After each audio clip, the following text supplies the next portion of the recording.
Si j'avais 4 heures de plus par semaine, donc quasiment une après-midi supplémentaire, je pense qu'on la consacrerait plus avec soit moi avec mon équipe ou avec nos clients. Si j'avais 4 heures demain par semaine, je rentrerais plutôt chez moi. Passer plus de temps à produire la valeur ajoutée pour nos clients et travailler sur le fond des sujets plutôt que sur la mise en forme des idées qu'on veut faire passer, quoi. Bienvenue dans La Machine à retrouver le temps, le podcast de l'IA au quotidien par Intel. Imaginez gagner 4 heures de temps chaque semaine, 4 heures gagnées grâce à une nouvelle génération de PC qui embarque le traitement de l'intelligence artificielle. C'est la promesse des PC IA et la raison d'être de ce podcast. De tout ça, on va se parler aujourd'hui avec vous, Marie-Thierry, bonjour. Bonjour. Vous êtes la présidente d'Intel France, vous êtes celle à qui on doit cette série de podcasts. Merci d'être venue jusqu'à ce micro. On a plein de choses à se dire, mais on va commencer par le commencement, parce qu'on est quand même là pour faire œuvre de pédagogie. Marie-Thierry, tout d'abord, un PCIA, d'ailleurs comme celui qui est devant moi, un PCIA, c'est quoi au juste ? C'est un PC qui tout simplement intègre des fonctionnalités et des capacités d'intelligence artificielle, que ce soit sur le matériel ou sur le logiciel. Et donc, Intel en particulier développe ce type de produit et en particulier, on investit sur des composants tels que le NPU qui va nous permettre de traiter des tâches d'IA tout en ayant une efficacité énergétique intéressante. Et ça, on va y revenir. Le NPU, c'est donc cette petite puce supplémentaire qu'on va trouver à côté des puces existantes de l'ordinateur et qui va être dédiée à ces usages de l'IA. On va essayer de rentrer un peu dans le détail parce que tout ça est un peu duveteux, j'ai envie de dire, pour l'utilisateur. Ok, mon PC fait de l'IA, qu'est-ce que ça veut dire ? Ce que ça veut dire, c'est qu'on est en train de rapatrier sur l'ordinateur des tâches que d'ordinaire, on allait confier à une plateforme en ligne, à un traitement dans le cloud. En fait, on est à l'aube d'une grande révolution qui est donc l'intelligence artificielle, mais d'amener l'intelligence artificielle dans les mains des utilisateurs. Et en tant qu'Intel, nous, on a la volonté de pouvoir démocratiser l'usage de l'intelligence artificielle. Et quoi de mieux que de l'amener dans les PC personnels, que ce soit d'ailleurs au travail ou dans la vie quotidienne à la maison. Alors, ces 4 heures de temps retrouvés, c'est pas juste un idéal pour le futur ou un slogan publicitaire. Non, c'est le résultat d'une étude très sérieuse qu'Intel a commandée il y a quelques mois, étude conduite auprès de 6000 personnes en France, en Allemagne, au Royaume-Uni. Au-delà de ce chiffre, je voudrais savoir ce que vous avez retenu de l'étude. En fait, déjà qu'il y a des différences significatives entre les pays. On a donc des pays qui sont plus proches de la technologie et qui se lancent plus facilement, comme l'Allemagne. La France et l'Angleterre sont un petit peu en retrait par rapport aux usages de PC d'IA.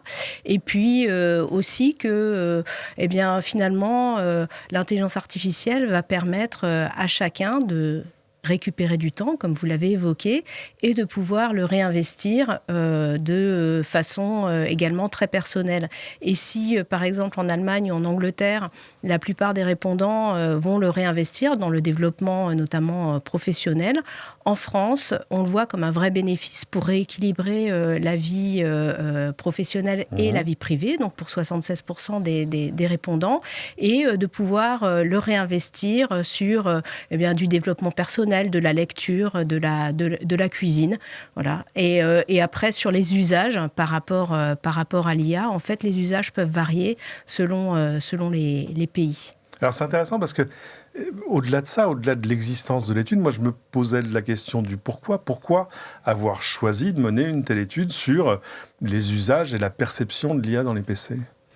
Parce que, encore une fois, on est à l'aube d'un grand changement et en tant que leader technologique, on se doit toujours d'accompagner ces changements, d'avoir des réponses technologiques, transparentes d'ailleurs pour les utilisateurs, à ces grands mouvements. Nos ingénieurs peuvent avoir des idées formidables, c'est aussi intéressant de les confronter à la réalité d'un marché et des usages. Et pour nous, c'est extrêmement important de comprendre nos utilisateurs et nos clients pour pouvoir aussi au mieux les accompagner dans les apprentissages et la prise en main de ces technologies. C'est-à-dire arriver à projeter vos innovations sur ce que sont les besoins et l'expérience réelle de l'utilisateur et pas juste parler en performance brute, comme on a tendance à le faire plutôt quand on est dans votre métier. Exactement. Alors traditionnellement, ce marché a été animé, les innovations ont été projetées en termes de performance. Et là, ce qui est intéressant, c'est que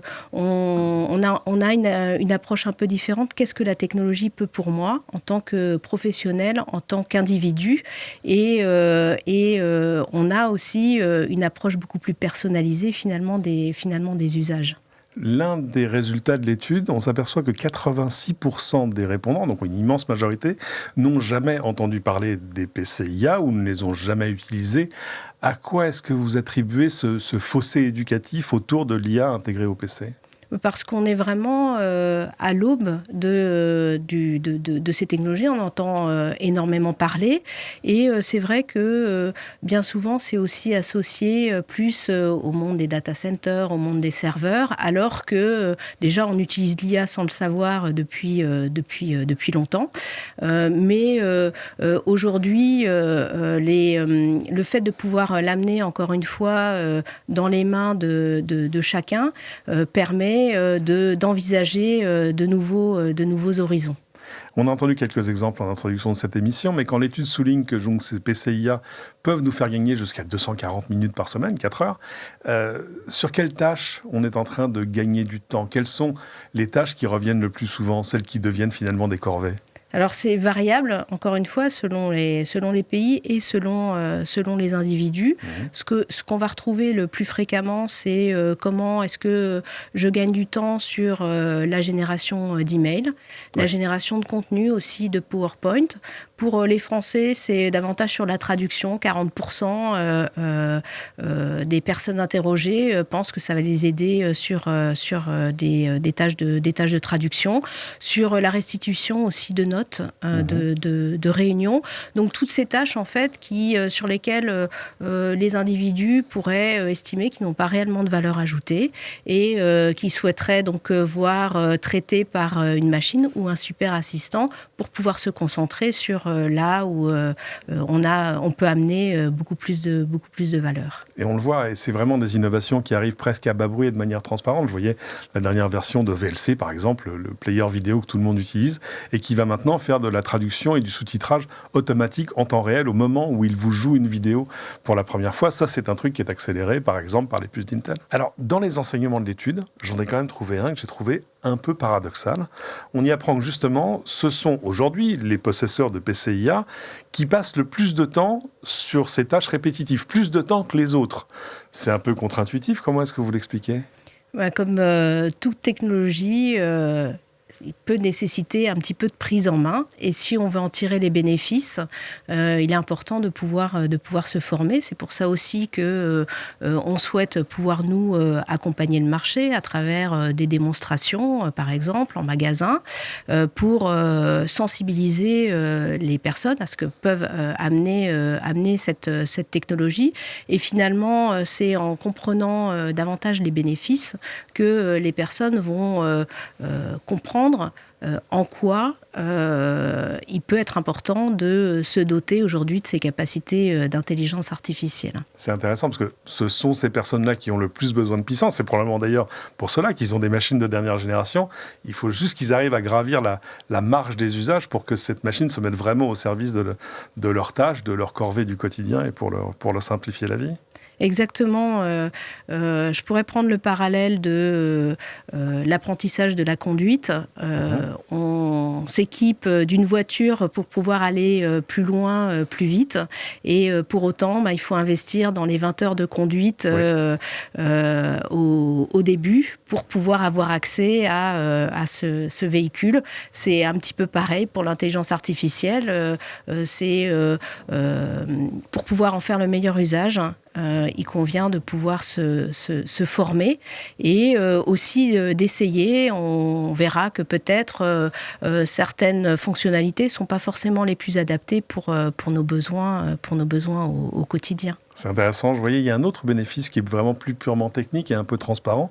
On aurait pu imaginer que ces nouvelles puces n'intéressent stricto sensu que les usages de l'intelligence artificielle, c'est-à-dire génération de contenu, analyse, résumé, traduction automatique, que sais-je encore. Et en fait, non, on s'aperçoit que intrinsèquement, ces machines ont une meilleure autonomie que la génération précédente. Et c'est pas parce que la batterie a gonflé, c'est tout à coup parce qu'on dévie vers cette puce spécialisée des opérations qui tout à coup vont utiliser beaucoup moins d'énergie ? Tout à fait, c'est dû donc au NPU dont on a parlé précédemment, qui permet de traiter des tâches d'intelligence artificielle tout en consommant 2 à 3 fois moins que des composants classiques. Donc on a un véritable gain qui d'ailleurs peut paraître comme ça transparent pour l'utilisateur, mais on le verra sur l'autonomie du PC. Et comme on souhaite pouvoir l'utiliser dans des situations aussi de mobilité où l'on est, on appréciera largement ces avantages. C'est-à-dire tout à coup, on a des machines qui passent 20 heures, voire parfois 24 heures d'autonomie projetée, et à faire des vraies tâches, pas juste à afficher un document. C'est ça. On reviendra dans un épisode prochain sur toute la technologie qui se trouve au cœur de CNPU, et d'ailleurs, ce qui expliquera ces différences. Juste vous, Marie-Thierry, vous, là, avec votre PCIA que j'ai vu tout à l'heure, comment est-ce qu'il vous fait gagner du temps, à vous ? Alors moi personnellement, ce que j'apprécie, c'est l'assistance au compte-rendu de réunion. Donc le fait de pouvoir générer des notes de réunion dans un temps plus réduit.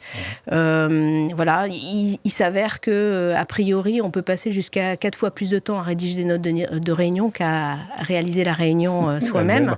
Et puis moi ça me permet d'être aussi plus concentré dans le cœur de la réunion et de pas être dans la prise de notes.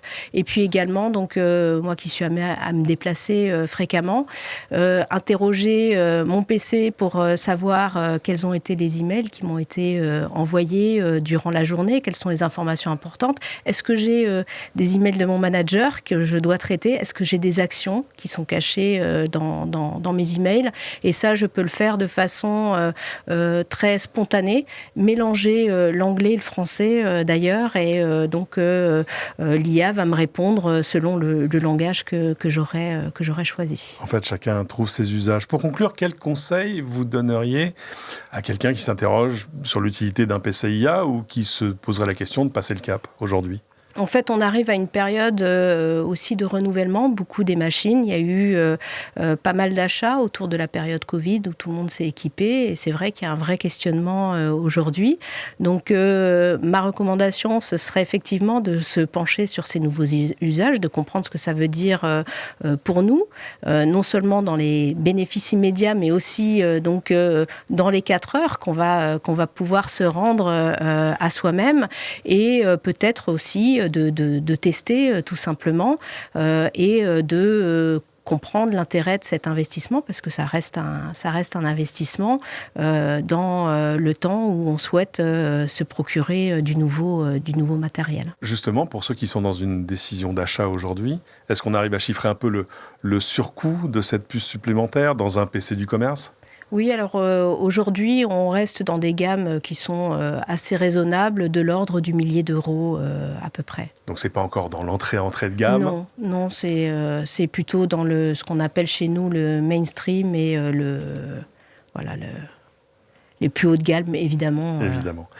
Le sens de l'histoire, c'est quand même que tout ça se généralise à court ou moyen terme ? Tout à fait. C'est aussi l'intérêt de ces révolutions technologiques. Et puis, finalement, plus elles sont adoptées, plus elles deviennent accessibles et l'ensemble de l'industrie s'adapte et les rend plus disponibles pour chacun. Merci beaucoup, Marie-Thierry, d'être venue à ce micro. Je rappelle, vous êtes la présidente d'Intel France. Merci. Merci à vous. Dans le prochain épisode de La Machine à retrouver le temps, on abordera justement tout l'éventail de ces corvées numériques, chronophages, fastidieuses, répétitives, toutes celles dont on pourrait finalement se passer. En attendant, vous pouvez retrouver cet épisode de La Machine à retrouver le temps sur votre plateforme de podcast préférée, que l'on parle d'Apple Podcasts, de Spotify, de Deezer, d'Amazon Music et toutes les autres, ainsi que sur la page YouTube d'Intel. Merci de votre attention à tous et à très bientôt.